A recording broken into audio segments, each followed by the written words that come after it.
Can a simple bowl of soup change the course of someone's life? When Ethan Carter, the son of a wealthy businessman, was abandoned in the rain, his savior wasn't his father, but a struggling Filipino chef, Daniel Vega. In a city where money dictates power, how did a man dismissed for his humble roots become the only one who truly saw a boy longing for warmth?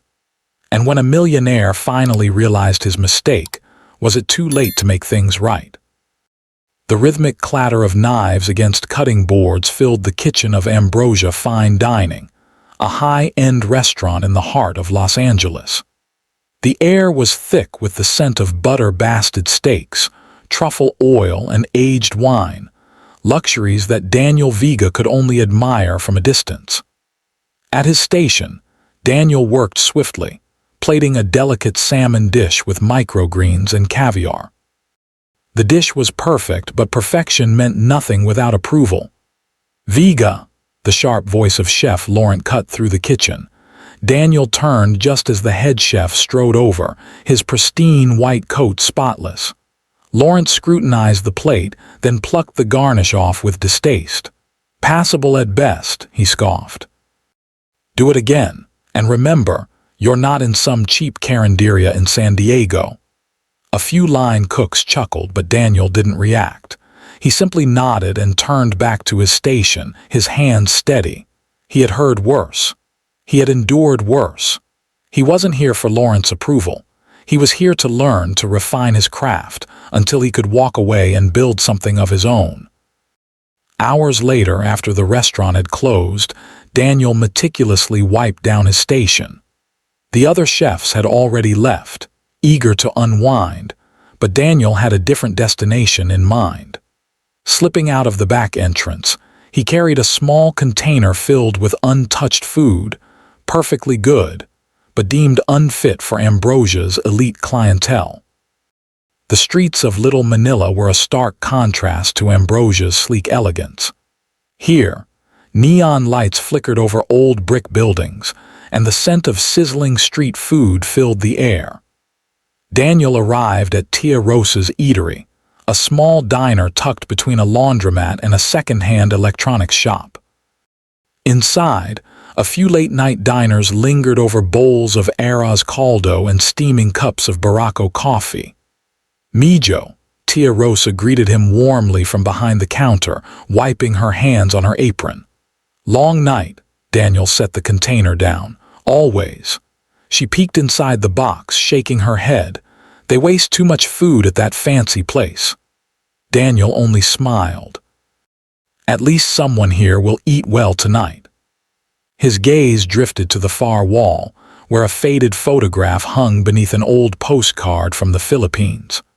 The photo depicted a small, abandoned eatery, nothing more than a run-down storefront with a "for sale" sign taped to the window.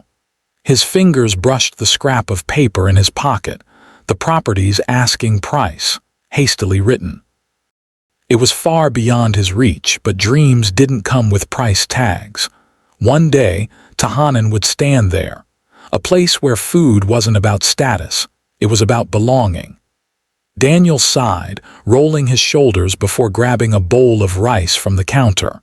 Tomorrow would be another long shift. Another day of swallowing his pride, enduring Laurent's insults and plating meals he'd never afford to eat. But for now, in this quiet diner, he allowed himself a small moment of peace. One day, Tahanan would be real, and until then, he would keep fighting for it. The steady hum of rain drummed against the sleek, tinted windows of the black town car as it glided through the streets of Los Angeles. Inside, Ethan Carter sat quietly, his small hands folded in his lap, his gaze unfocused as he watched the raindrops race down the glass. His father's voice echoed in his mind from earlier that morning. "I'll be home late again. Mrs. Harris will take care of dinner." It was the same routine, the same hollow promises. Nathan Carter was a powerful businessman, a man who had built an empire from the ground up. But in his relentless pursuit of success, he had become a stranger to his own son. Ethan barely saw him anymore. Since his mother passed away 3 years ago, his father had buried himself in work, leaving Ethan to be raised by housekeepers, nannies, and tutors. At 10 years old, Ethan was used to being alone. "Traffic's bad today," Mr. Williams, the family's longtime driver, muttered as he slowed at a red light. He glanced at Ethan through the rearview mirror. "Do you want me to take the shortcut through Little Manila?" Ethan gave a small nod, not really caring. As they turned onto a quieter street, a warm, comforting scent drifted into the car, something rich, garlicky, and familiar. Ethan sat up slightly, his eyes scanning the row of small shops and restaurants along the sidewalk. Through the rain-blurred window, he saw a humble eatery, its neon open sign flickering, inviting and weary passers-by. His chest tightened. The smell, it reminded him of his mother's cooking. "Mr. Williams, can we stop here?" Ethan asked suddenly. The older man looked surprised but nodded. "Of course, young man." The moment Ethan stepped out of the car, the rain chilled him to the bone.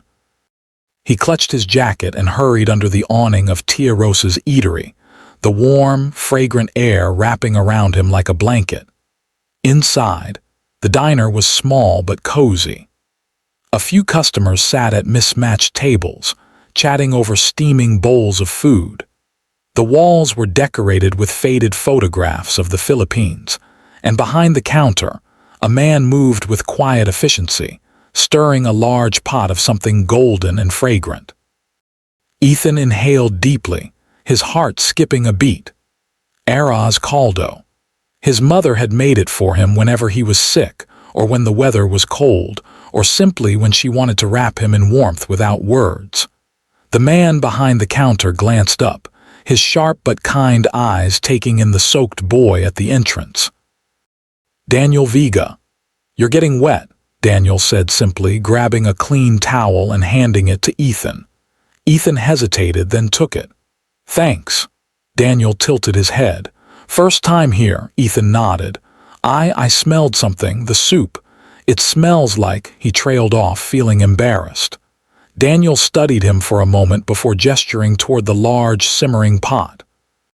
"Arroz caldo, chicken porridge. It's good for rainy days."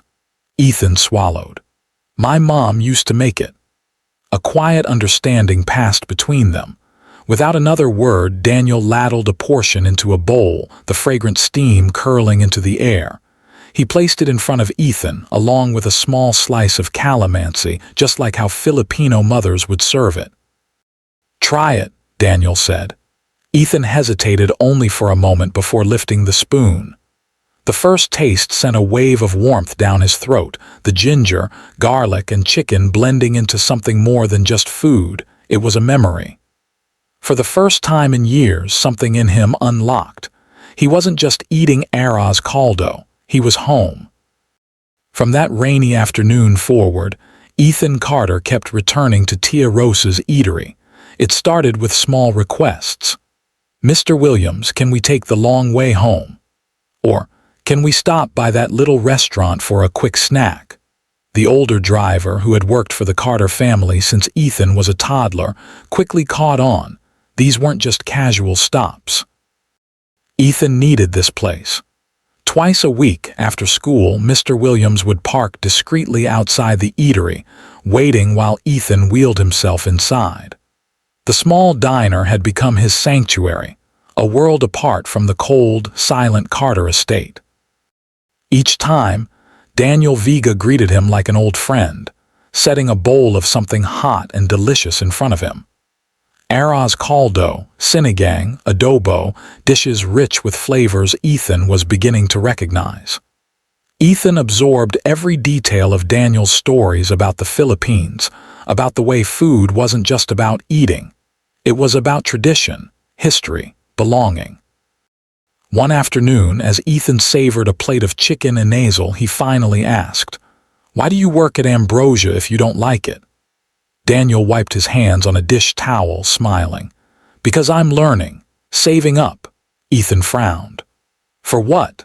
Daniel hesitated, then pulled out a worn photograph from his pocket, a picture of an old, abandoned eatery with a for sale sign in the window. "This is going to be my restaurant one day," Daniel said. "I'm going to call it Tahanan. It means home in Tagalog." Ethan traced a finger over the faded picture. "Why home?" Daniel leaned against the counter, thoughtful. "Because food should feel like home, a place where you belong, a taste that brings you back to the people you love." Ethan was silent for a long moment before he spoke. "My mom used to say that food is memory." His voice was soft but sure. "She used to cook all the time. It made everything feel warmer." Daniel met his gaze, something unspoken passing between them, understanding. One evening after his tutoring session, Ethan's world took an unexpected turn. Mr. Williams had fallen sick, and a replacement driver, a man unfamiliar with Ethan's secret stops, had been sent in his place. Ethan had given the driver the address of Tia Rosa's, but something went wrong. Instead of stopping at the small, warm eatery, the driver pulled up to the wrong street, one unfamiliar and far too quiet. "This isn't the right place," Ethan said quickly. The driver, clearly impatient, glanced at the rearview mirror. "Look, kid, I've got another job after this. Just wait here, I'll be back in an hour." And with that, he drove away. Ethan was left alone in the darkening evening, the sky thick with the promise of a storm. The first raindrops began to fall, turning the pavement slick. He reached for his phone, but the battery was dead. He tried to push his wheelchair forward, but as he rolled toward the curb, one of the wheels got stuck in a drainage grate. Panic began to rise in his chest. The streets were empty. The storm was getting worse. Then, through the sheets of rain, a familiar figure appeared in the distance. Daniel. The moment Daniel saw Ethan soaked and struggling, he ran. "Ethan!" Ethan's breath came out in short gasps.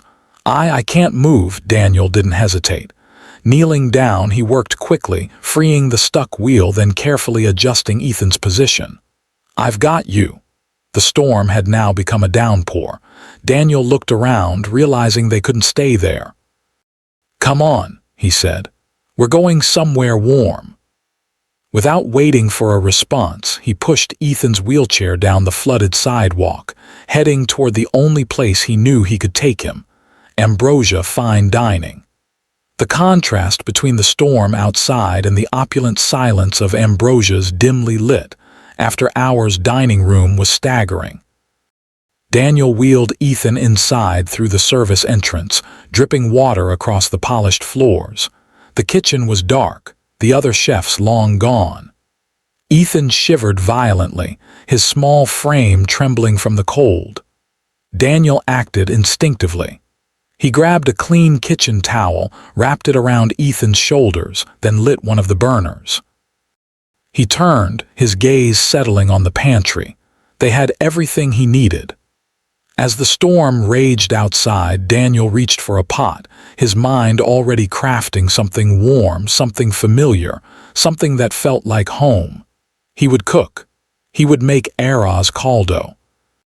The storm raged on as Nathan Carter's car cut through the rain-slicked streets of Los Angeles, his knuckles white against the steering wheel. His pulse pounded, matching the frantic rhythm of the storm. Ethan was missing. Mrs. Harris had called, her voice tight with panic. The replacement driver had left Ethan alone somewhere, and now no one knew where he was. Nathan barely remembered leaving his investors' dinner, barely heard the murmurs of confusion as he stormed out. Nothing mattered except finding his son. His phone screen glowed with the GPS signal from Ethan's emergency tracker. The location made him frown. Ambrosia Fine Dining. He parked haphazardly in front of the restaurant, rain soaking through his expensive suit as he ran toward the doors. The dining room was dark, closed for the night, but a faint glow flickered from the kitchen. Nathan stepped toward the glass window. What he saw stopped him cold. Inside, Ethan sat at the counter, wrapped in a clean kitchen towel, his damp hair sticking to his forehead. In front of him sat a steaming bowl of arroz caldo. Across from him stood a young man in a soaked chef's coat, Daniel Vega. And Ethan was laughing, not a polite chuckle, not a forced, obligatory grin. A real, full laugh, eyes crinkling, shoulders shaking. Nathan's chest tightened.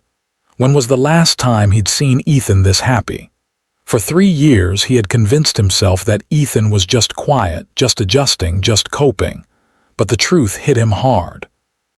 Ethan wasn't just quiet, he was lonely. And yet, with a stranger in a dimly lit kitchen, he looked whole again. Nathan pushed open the door, the warmth of the kitchen stark against the cold outside. Ethan turned, eyes widening. "Dad." Daniel immediately straightened, bracing himself for the inevitable explosion, but Nathan's gaze stayed on Ethan. "Are you okay?" His voice was quieter than he intended. Ethan nodded, still clutching the warm bowl. "Daniel saved me." Nathan shifted his attention to Daniel. "You found him?" Daniel nodded. "Yes, he was stranded. The driver left him." There was no accusation in his tone, only fact. Nathan exhaled sharply, glancing at the steaming bowl of arroz caldo. He knew that scent. "Isabella used to make this." He turned back to Daniel. "You made this for him." Daniel met his gaze. He needed warmth. He needed home. Nathan studied the young chef, then pulled out a business card, setting it on the counter. "I want to help you," Daniel frowned. "Help me," Nathan tapped the card. "You want to open Tahanan, I'll invest, but the vision stays yours." Ethan grinned. And for the first time, Daniel Vega believed his dream was within reach. The golden glow of Tahanan spilled onto the bustling streets of Little Manila, inviting in locals and newcomers alike. Once an abandoned storefront, it had now become a beloved spot, where the scent of garlic and slow-simmered broth wrapped around every visitor like a warm embrace. Inside, the restaurant was alive with laughter, clinking spoons, and the comforting hum of conversations. Families gathered around wooden tables, sharing dishes that carried the taste of home, steaming bowls of arroz caldo, sizzling sisig, and tangy sinigang. Framed photographs of Filipino markets and old family kitchens adorned the walls, a tribute to the heritage Daniel Vega had longed to honor. At a corner table, their table, sat Ethan Carter and his father Nathan. Nathan, always composed and reserved, looked different here. His usual sharp suit was replaced by a casual shirt, his posture more relaxed. Before him was a bowl of sinigang, the rich, sour aroma filling the air. He took a slow sip of the broth and stilled. Then, after a pause, he nodded. "This tastes just like Isabella's." Ethan beamed. Daniel got it right, even the extra tamarind, just how Mom made it. Across the room, Daniel stood behind the counter, silently watching the exchange, a quiet sense of fulfillment washing over him. For months, he had worked tirelessly, building this place from nothing. He had once imagined Tahanan as merely a dream, a distant hope. But now, standing in his own kitchen, surrounded by the people who had become family, he realized this was home. Nathan glanced up and caught Daniel's eye. There was no formality between them now, just gratitude, just understanding. Lifting his glass, Nathan said, "To new beginnings." Ethan raised his own. "To Tahanan." Daniel let out a breath, allowing himself to truly take in the moment. He had spent years enduring long shifts, swallowing his pride and chasing a dream that once felt unreachable. But now, as Tahanan thrived, as a once-broken family mended itself over shared meals, he understood. He had not only built a restaurant, he had built a home.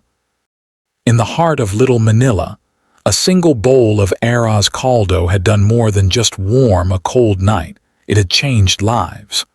What started as a simple act of kindness, a chef offering a lost boy a meal, became the foundation of something much greater. Daniel Vega didn't just feed Ethan Carter that night. He gave him a piece of his mother's love, a taste of comfort, a reminder that he wasn't alone. Food is not just nourishment, its memory and connection. For Ethan, it was the bridge that brought him back to his mother's warmth. For Nathan, it was a wake-up call, reminding him of what truly mattered. And for Daniel, it was proof that food had the power to heal, to bring people together, to create home even in the most unexpected places. Success isn't measured by wealth alone, but by the relationships we build. Nathan had built an empire, yet it was only when he reconnected with his son that he found true fulfillment. Daniel had dreamed of owning a restaurant, but it wasn't just about the business. It was about creating a space where people belonged. Because in the end, home isn't just a place. It's the people we share it with.